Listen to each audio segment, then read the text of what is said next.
Halo, assalamualaikum teman-teman. Berjumpa lagi di channel aku Umu Dalika, channel ibu rumah tangga yang tinggal di Ngoro Jombang, Jawa Timur.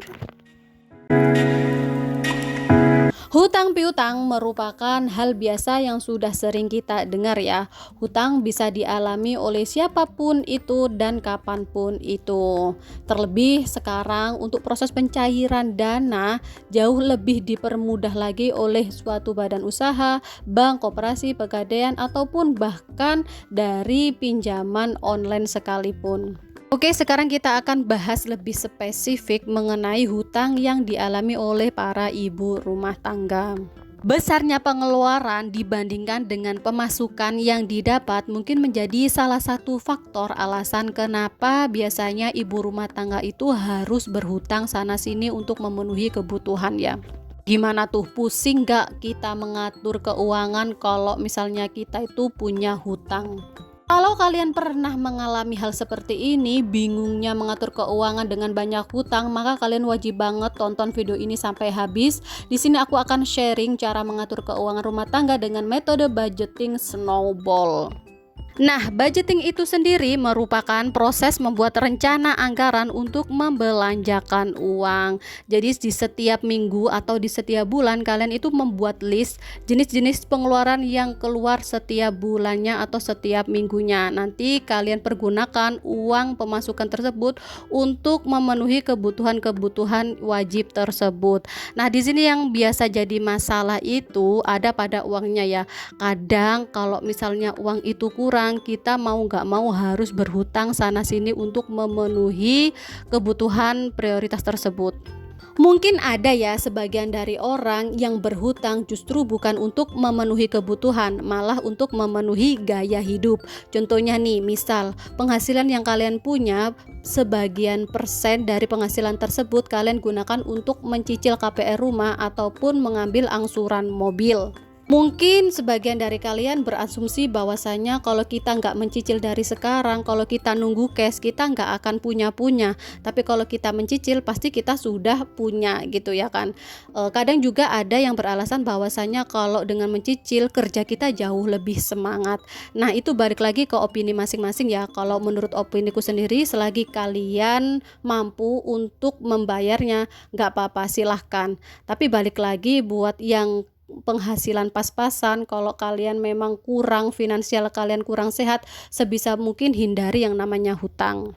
Supaya kalian cepat lunas hutangnya, di sini akan aku tunjukkan cara mengatur keuangan dengan metode snowball atau bola salju.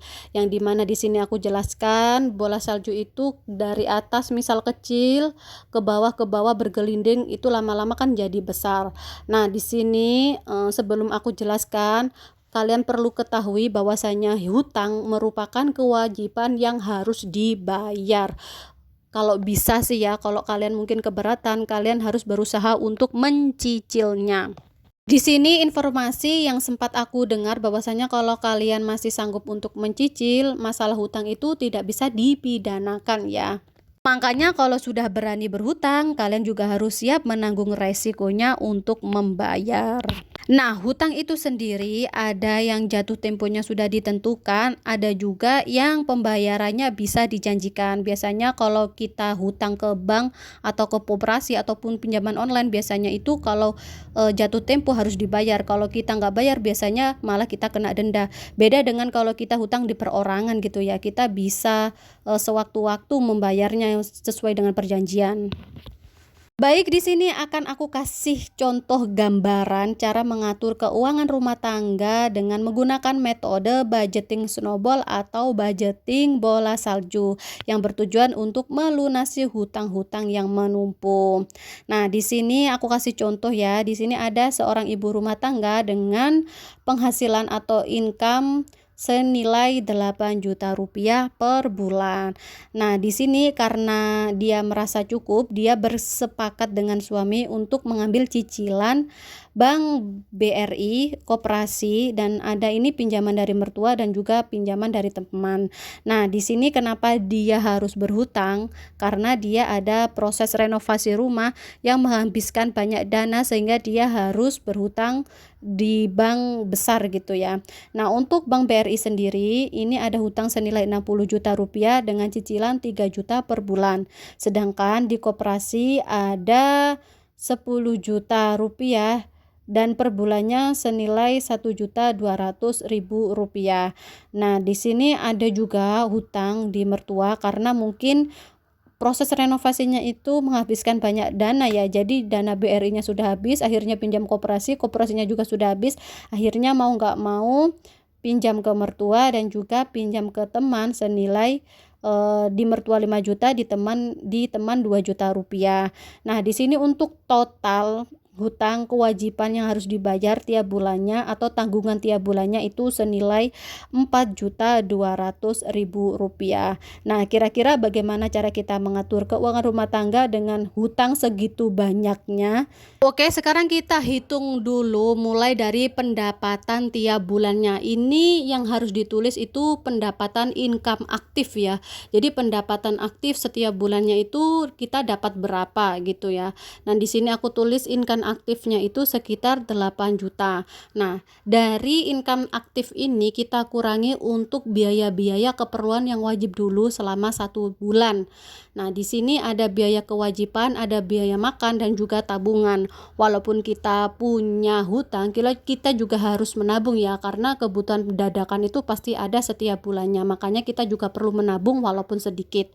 Nah, di sini income-nya itu sekitar 8 juta dengan biaya kewajiban aku buat budgetnya biaya kewajiban senilai 1.500.000 ya untuk pembayaran wifi, pembayaran listrik, gas, LPG gitu ya. Dan untuk biaya makan senilai 1.200.000 dan untuk tabungan 3 juta. Nah, di sini 8 juta aku kurangi dengan biaya makan dan tabungan, totalnya senilai 3 juta rupiah. Berarti masih sisa sekitar 5 juta rupiah ya. Nah, ini yang bisa kita lakukan untuk sisa anggaran dari budgeting itu kan tadi 5 juta. Nah, kita kurangi dengan hutang wajib atau tanggungan wajib tiap bulannya, masih sisa 800.000 rupiah. Sebenarnya untuk metode budgeting snowball ini pembayaran hutang itu dimulai dari hutang terkecil ke terbesar. Akan tetapi di sini kan beda kasus ya teman-teman. Di sini memang hutang yang paling kecil itu ke teman dan juga mertua. Akan tetapi ke teman dan mertua ini kan sesuai akad bisa dibayar sewaktu-waktu. Beda dengan yang hutang di BRI ataupun di koperasi. Mereka harus tepat waktu sesuai jatuh temponya. Nah, tadi ada sisa anggaran senilai 800.000 rupiah kan. Nah, itu bisa kalian cicilkan pada hutang yang paling kecil. Mungkin di teman kalian dulu yang senilai 2 juta rupiah. Jadi kita selesaikan hutang di teman dulu senilai 2 juta, baru kita lanjut lunasi hutang yang ada di mertua. Nah, pusing nggak tuh kalau kita punya banyak hutang? Ya pusing lah bun ya. Pasti kita harus berhemat juga untuk meminimalisir biaya hidup. Yang maunya kita sering jajan, kita harus kurangi jajannya. Yang pasti kalaupun kalian sudah merasa hemat tapi tetap aja masih kurang untuk membayar hutang, ya mau nggak mau jalan keluarnya kalian harus mencari tambahan penghasilan untuk melunasi hutang, bahkan untuk memenuhi kebutuhan hidup. Kalian juga harus tahu resikonya bahwasanya kalau kita hutang di suatu badan usaha atau mungkin di bank, di koperasi, di pinjaman online, kita harus tepat waktu bayarnya, beda dengan kalau kita pinjam di perorangan gitu ya. Akan tetapi apapun itu jenis hutangnya, kalian tetap harus wajib membayarnya. Yang bikin pusing itu kalau kita udah ditagih sana sini bun, itu yang bikin pusing. Kita harus cari dananya kemana, yang ada kita malah gali lubang tutup lubang ya. Aduh gimana ya, soalnya ya kalau masalah hutang memang bikin pusing, tapi sebisa mungkin hindari yang namanya gali lubang tutup lubang gitu aja bun. Oh ya, di sini sedikit aku ingatkan ke kalian bahwasanya hutang itu tidak segampang yang dibicarakan orang-orang bisa dilunasi hanya dengan loa. Tapi kalian juga harus ada usaha untuk melunasinya. Di sini akan aku kasih tips jika kalian sudah terlanjur punya hutang, kalian harus melangkah seperti apa ya. Yang pasti mungkin prakteknya itu jauh lebih sulit daripada ilmunya ya, tapi ya mau nggak mau harus kalian tanamkan ke dalam diri kalian, mindset di dalam diri kalian supaya kalian itu berhenti atau stop yang namanya hutang. Yang pertama, kalian itu harus hindari yang namanya tutup lubang gali lubang. Kalau sudah ditutup, sebisa mungkin jangan gali lagi, jangan hutang kesana kemari lagi, udah stop di situ saja. Nah, yang kedua, hilangkan sifat boros, sifat konsumtif. Kalau bisa kalian hiduplah yang minimalis, yang apa adanya gitu ya. Dan yang ketiga, kalian harus mencari tambahan penghasilan karena itu bisa membantu melunasi hutang. Dan yang pasti kalian juga tidak stres-stres amat kalau kalian punya tambahan penghasilan ya. Yang keempat, kalian harus belajar melakukan manajemen keuangan yang baik. Kalian tata keuangan kalian, jangan sampai amburadul, jangan sampai hutang itu makin bertambah. Dan yang kelima, kalian bisa jual beberapa aset yang kalian miliki ya. Walaupun terpaksa ya mau nggak mau ya harus dijual gitu kan. Mungkin kalian punya kalung atau punya apapun gitu. Kalau mungkin kepepet gitu ya, tidak ada yang bisa untuk membayar, kalian bisa jual aset yang bisa dijual gitulah ya.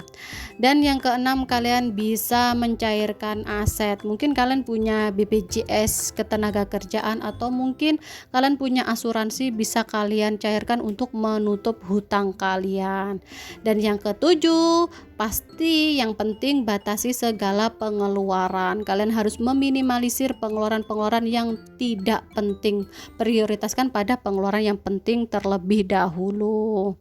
Nah, itu tadi tips dari aku, semoga bermanfaat.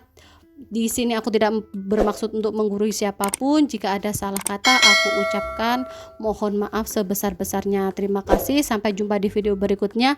Wassalamualaikum warahmatullahi wabarakatuh.